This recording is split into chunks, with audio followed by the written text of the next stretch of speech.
Hello and a warm welcome to Federal Special Program Capital Beat. Assam Chief Minister Himanta Biswa Sarma has sparked a significant controversy by stating that he promotes troubling the Miya Muslims to drive them out of the state, particularly as elections approach in Assam. Now, Bengali speaking Muslims, as you all know, in Assam are commonly referred to as Miyas and are labeled as illegal infiltrators by the BJP, which is tapping into the communal narrative to rally the Hindu votes ahead of the elections. I'll show you what exactly Himanta Biswa Sarma has said in a while, but I also want to tell you that Chief Minister has instructed the BJP workers to file bulk Form 7 objections against the Miyas, stating that this directive was conveyed via video conferencing during the ongoing special division exercise of the electoral rolls. Now, Form 7 is utilized for raising objections to the inclusion of names on the voter list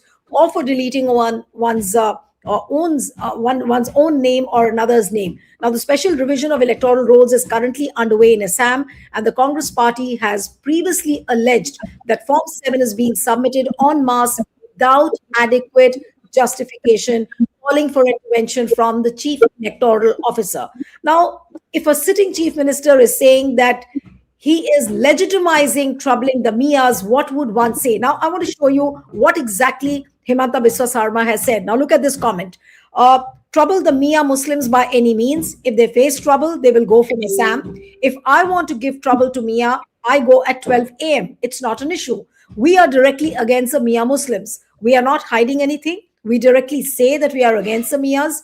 Earlier, people feared that notices would be served against them. Now, I encourage everyone to give trouble to the Miyas. Yesterday, I saw that they have reached Duliajan. A tsunami will happen here, but the result will be in Pakistan. Now, this is a sitting chief minister's comment. And just a day before, he said that if there are Muslim rickshawalas and if the fare is 5, you pay them 4. Now, this is also a comment. This is a highly condemnable comment coming from a chief minister who's a sitting chief minister. He's trying to polarize the elections heavily, and a lot of political parties now have condemned what Himanta Biswa Sarma has said. But I got a statement from former Chief Justice of Allahabad High Court, Justice Govind Mathur, and I would like to play out that statement for you.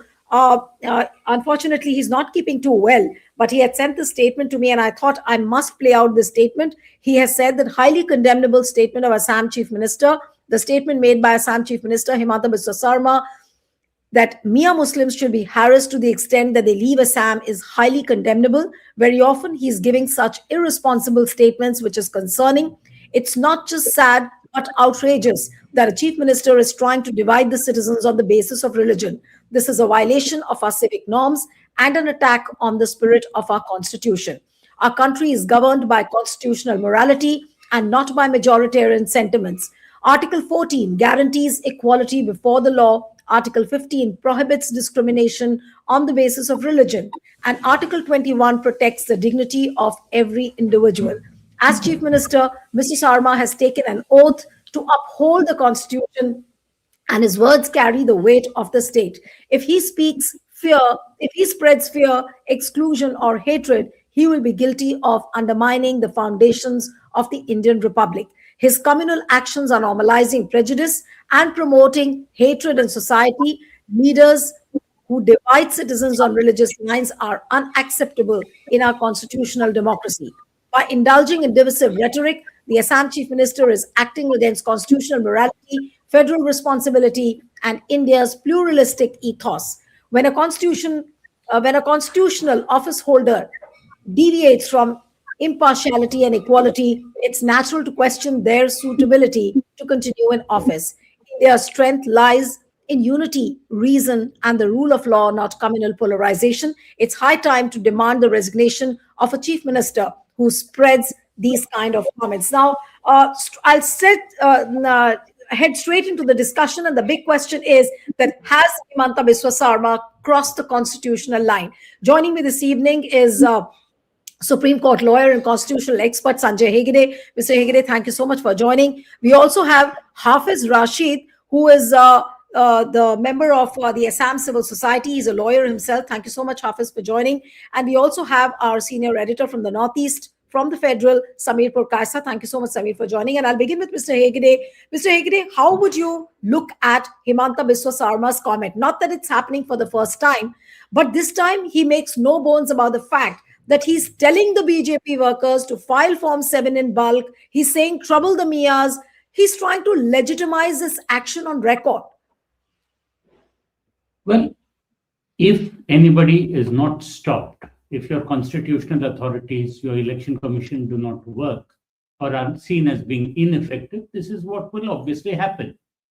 A politician will do whatever he needs to polarize his electorate and win the election. It is obvious that when he speaks of Miyas, he speaks of what he says are Bengali Muslims. But he also tried to make a distinction between Assamese Muslims and Bengali Muslims. What he has done is to spread hatred between communities. He has tried to undermine the election structure itself. And of course, he has done no good to his constitutional oath. I was reading Justice Mathur's statement, and Justice Mathur is absolutely right when he says that this is a violation of the Constitution itself. However, I do not anticipate that there will be any action taken against him by the Election Commission or by his own party. It remains to be seen as to whether anybody moves the courts and whether the courts do anything in this matter. No, but can if the constitutional authorities, like what you said, that the election commission should be taking cognizance of this, or the courts also can take suo motu cognizance? What about the courts? Though the political parties, in fact, Congress has gone to the court, not on this particular statement, but how bulk Form 7 are being filled up to delete the votes of the Bengali Muslims. But can the courts not take cognizance, Mr. Hegde, on this? If the courts were so minded, they could have done many things. I mean, on an unrelated story, I do remember there was a time when I was representing the state of Karnataka, and Rajkumar had been kidnapped by Veerappan, and the state of Karnataka was preparing to release some of Veerappan's associates. It was then Justice Barucha, later Chief Justice, who told us, if you cannot govern in accordance with the law, then quit. The consequence was that nobody was released at that point of time. Finally, Rajkumar's release was obtained from Veerappan, but nothing unconstitutional was done. Sometimes it is courts which have to step up to the plate and do their constitutional duty.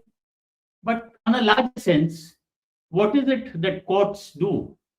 What is it that constitutions are? Constitutions are part of that solemn compact between citizen and citizen. If we do not follow our constitutional dharma, there is no incentive on courts to enforce it or on our leaders to follow it. If we encourage politicians such as this by voting for them, then we end up getting more and more of this stuff. We keep doing all this Hindu-Muslim business, but we do not see where our economy is going, what our children are being taught, and how people are being fed. That is the real problem today. That divisiveness gets votes, we forget our constitutional duties, and then there is no one left to enforce the Constitution. Right. But I also want to ask you, Mr. Hegde, about the fact that these bulk Form 7 are being filled up. And of course, Congress has gone to the court on this particular thing, and a PIL has been admitted in the Gauhati High Court. But I mean, what would you say to this? I mean, bulk Form 7 being signed, and then the Chief Minister is also talking about it on record, that this is a legitimate process. It's like legitimizing vote theft. See, what I'm absolutely worried about is the precedent that it will set.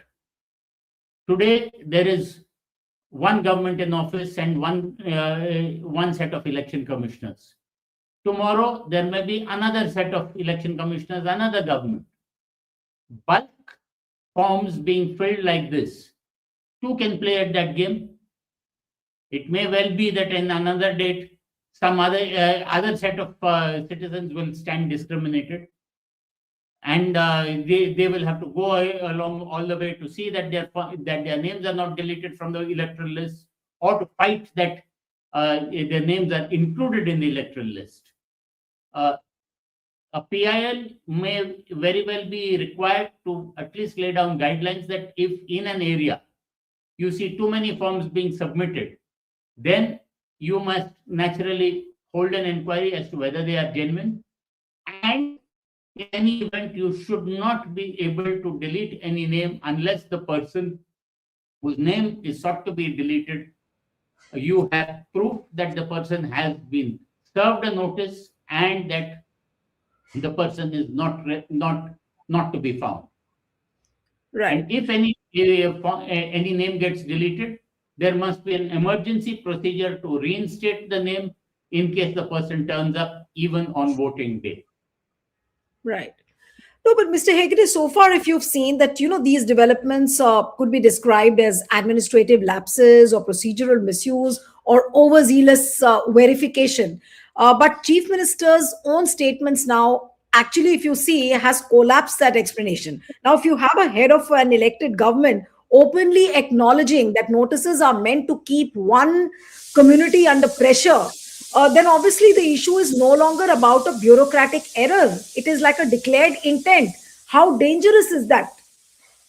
It is very dangerous. And to the credit of Mr. Sharma, he has said openly what others have been muttering under their breath. Yeah. In a particular sense, all this is a kind of economic warfare. When you bulldoze a person's house, when you knock him out of the electoral lists and other lists for the extension of civic benefits, deny rations, deny schooling, what you are essentially doing is chucking him out of the benefits of being a citizen of India. Him or her or their family. You are impoverishing them. And Mr. Sharma's statement says, if we make things uncomfortable for them here, they will move elsewhere. This is totally unconstitutional. Every person has the right to move freely within the territory of India and to settle anywhere that he wants. It is time to hold the Chief Minister to his constitutional oaths, and more importantly, any officers who obey or act on these illegal or extra constitutional orders better get those orders up there in writing. Right. No government lasts forever, and a future government may not look at this kindly, and there will certainly be action taken.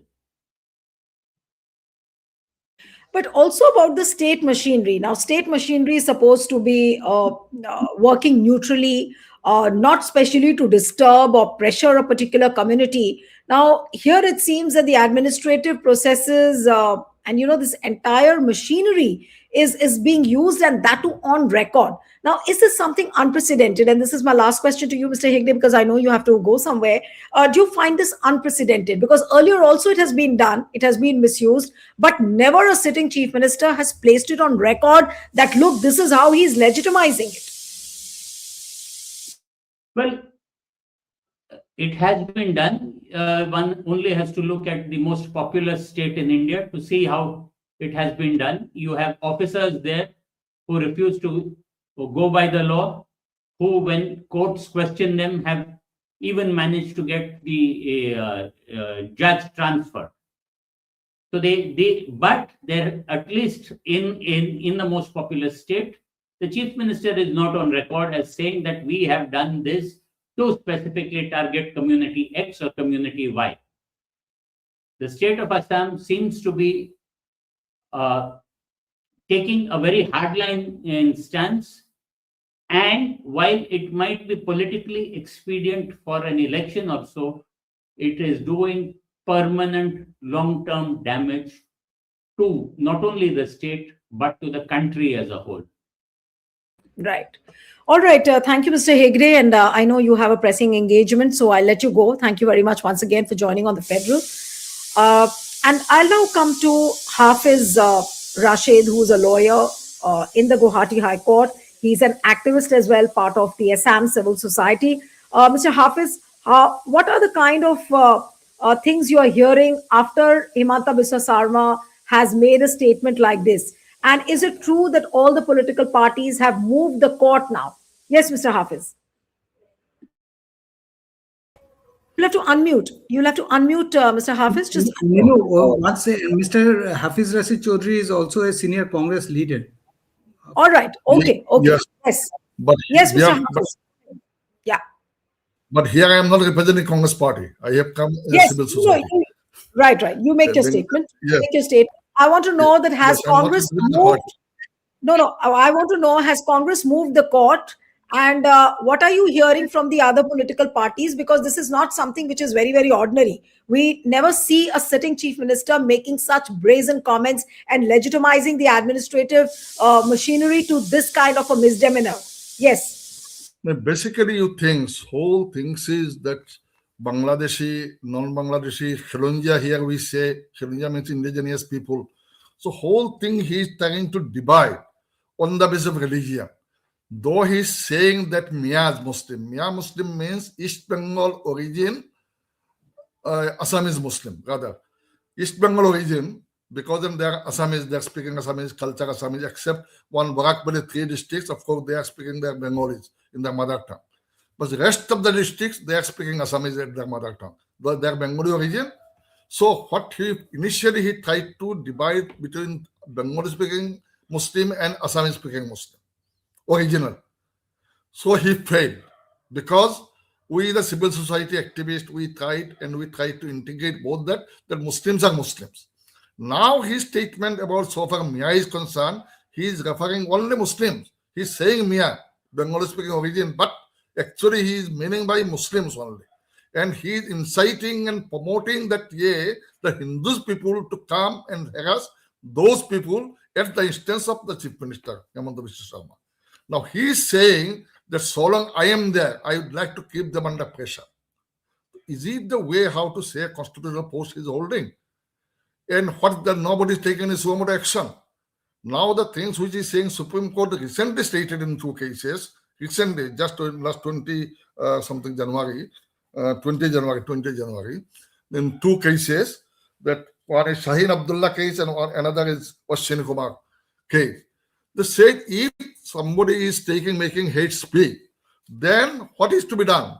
The 3 things they have direction that take suo action against those persons. Immediately register FIRs. Because proceed strictly in accordance with law. Now, who will lodge FIR? Because the police, there are very good police officers are there. Just Mr. Hegde also said that there are officers who are refusing to obey this type of illegal orders. But we find very less number of people. We've been able to find 0 number nowadays. Though people are there, but they are not coming up. Now, whole question is because Himanta Biswa Sarma failed in all respects. Development, in case of employment, other things, etc. Nothing has been done. Election has come. On the eve of election, this is the only issue. Hindu, Muslim, Bangladeshi issues are there. Now you see, so far Bangladesh is concerned, on 26th of this January, Governor official program he stated that 169,000 people have been referred by the declared by the tribunal as foreigners. 169,000 only out of 4 lakh something. Out of this, only 467 people have been repatriated.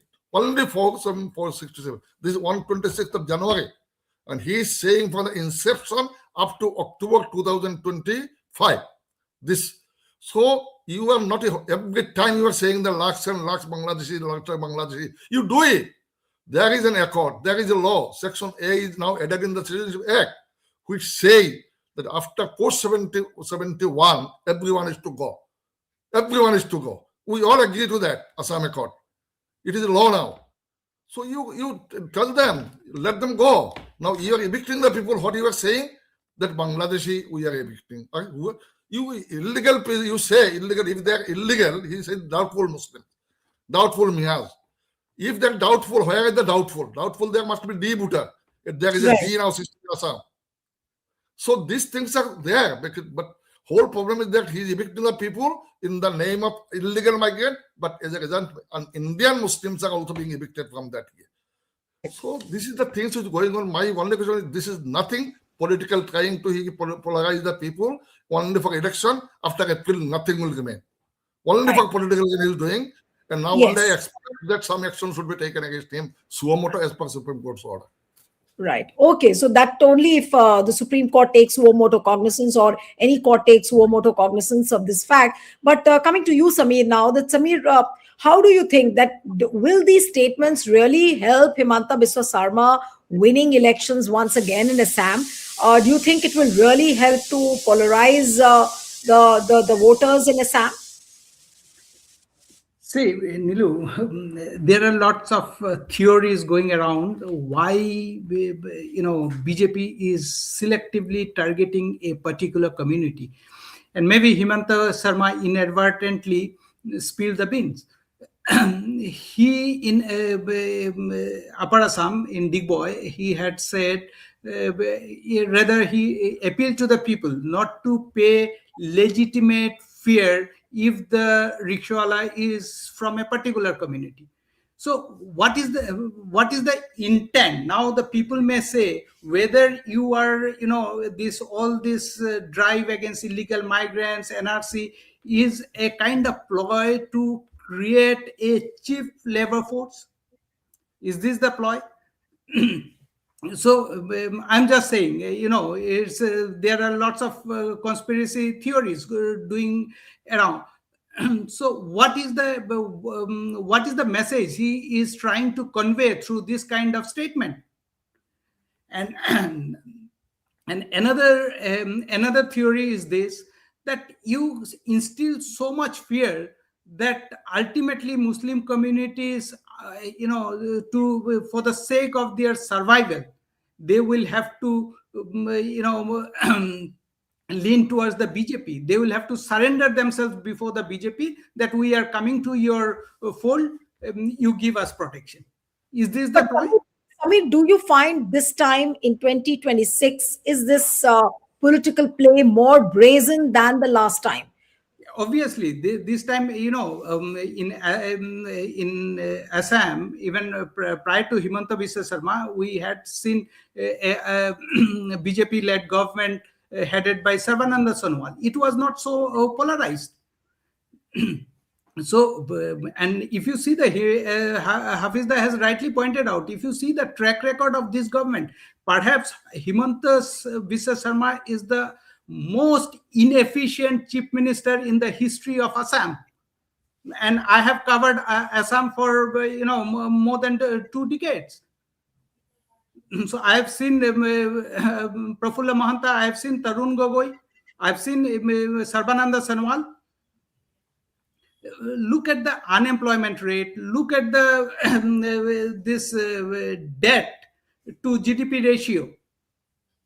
So everywhere this government has failed, and now there are also lots of rumor, and it is now not only in the realm of rumors. It is beyond this thing. It's just rumor that there is serious differences within the BJP over his leadership.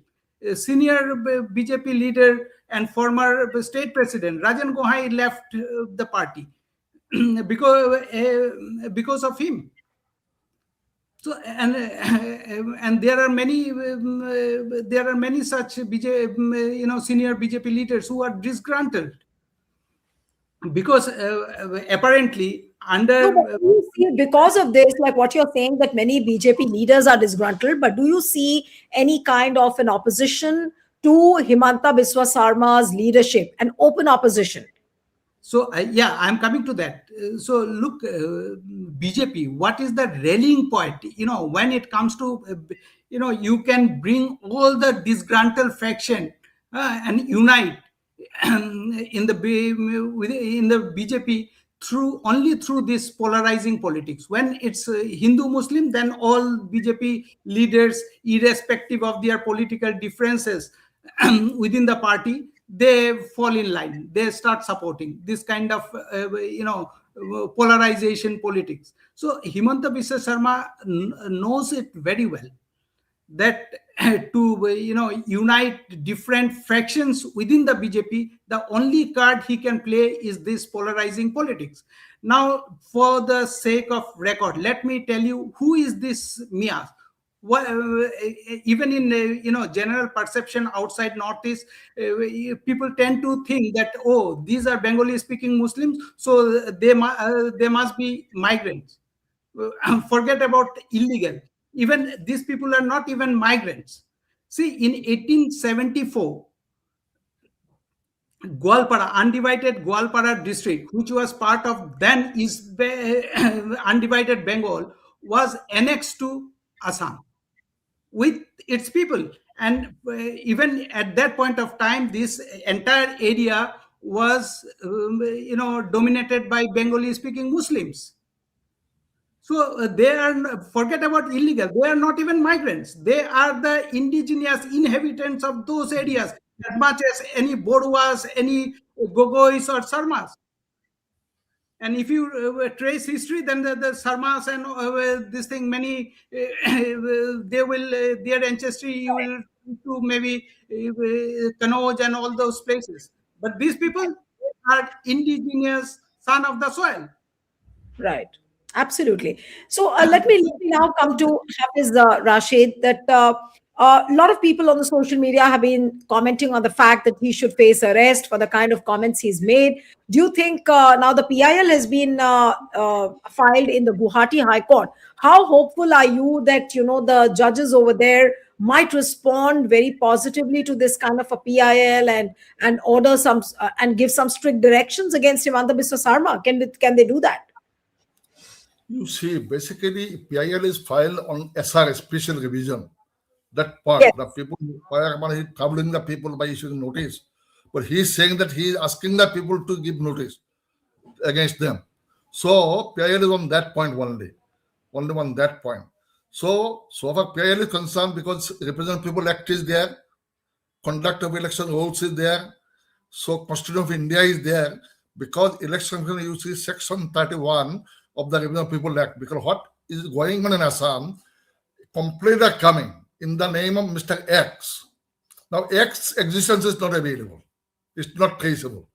X, some name is used, he is coming and saying that I have not filed any objection. But they are acting upon that that objection. As a result, Himanta Biswa himself said 5 lakh people are to be cut. I have told them minimum 5 lakh people are to be deleted from the voter list. So that way objections are coming, their existence is also nobody knows. So that's why there are 2 options before the people. One is on section 31 of the Representative People Act 1950. That says that if somebody files false complaint, false declaration, then you may file a case against him. Another section is of officials, if they are doing something contrary to the order of the election commission, or who is something detrimental to that election commission order, etc. In that case, section 30 under section 32, but 32 subclause 3 says that only in there is some order from the Election Commission of India or from the Chief Electoral Officer. If there is some order to file a complaint, then you can file a complaint. So without order from them, you cannot file any complaint. So there is, if but is there in that, so far officer is concerned. Now officials are doing exactly everything contrary to the law. The people are asked to come at 10. No officer came yesterday. Something happens in Dhubri district in Chapor. They have given time 9:30. People are waiting up to 12:30, 1:30. Nobody has come. After 1:30, somebody came and said that whatever papers you have, you give me and you go. They are not giving any receipt to them also. What is the proof that they have gone there with some objection with his documents, etc.? How will prove it? No officer is there. So simple harassment to the people. Election Commission is quite silent. Nothing they are doing. They are also acting on behalf of the government. Whatever they say, they are listening to that only. So ultimately, the result is what? public unrest will come. That's what we do not want. We want judiciary should come up heavily and to resolve all these things. We have faith in the judiciary at this stage, and no institution remain that is survives here to go on and to trust on it, except judiciary. We hope till today, we hope judiciary will come up heavily and will do something, whatever is assigned to them to do. Right. So that's going to happen if judiciary wakes up to the current situation. And now coming for the last comments to Samir now. Samir, you made an important point where you said that it seems that Himanta Biswa Sarma is forcing the Muslims to surrender before BJP. Now, how many of the Muslims really can stand up against what Himanta Biswa Sarma is saying, or eventually everybody will toe the BJP line and probably vote for BJP, because if they have to see their names in the voter list or they have to exercise their franchise, they are left with no option but to vote for BJP. Yeah, but, see, unfortunately, even the opposition parties are failing to put up, the kind of resistance against this kind of forgery which is going on, as we have seen in. What's stopping the opposition, Samir? Yeah, maybe because of their organizational weakness, not that kind of aggression to take the bulls by horns. If you similar situation we have seen even in West Bengal, this filing of bulk Form 7, but the TMC workers could resist filing of this bulk forms. So though at times this kind of political confrontations leads to violence and all, and which is very unfortunate, but now it seems the election commissions and the other constitutional institutions are also forcing people to come to the streets. The situation has come to such it has come to such a level that people it seems there is no other options but to resist. And as Hafizdar said, this could lead to unrest. And and I don't know, like in in case of Assam, this Assam's leader of the opposition, Debabrata Saikia, has written to CGI urging him to take suo motu cognizance of this kind of irregularities which is going on. So we'll have to wait and watch. Yeah. Unless and until court intervenes, I don't see any kind of relief coming to the voters Right. who are So, at the receiving end of this Form 7, Form 7 tirade, which is going on. Absolutely. And as you pointed out, that Devabrat Saikia has written a letter to CJI and asking him to take suo motu cognizance. So we have to wait and watch whether the Supreme Court also wakes up to this. But this is really an unprecedented situation where a sitting chief minister uses the administrative machinery. He tells the BJP workers to file bulk Form 7 so that the names of the Miya Muslims can be deleted. I don't know how the things will unfold in the coming days, but we'll have to keep a close watch on what the courts now do in this matter, whether it is the Gauhati High Court or whether it is taking suo motu cognizance to what Debabrata Saikia has written in the letter to Chief Justice of India, Justice Surikant. I'll have to end it here. Thank you so much, Hafiz Rashid and Samir. Thank you so much for joining. Thank you.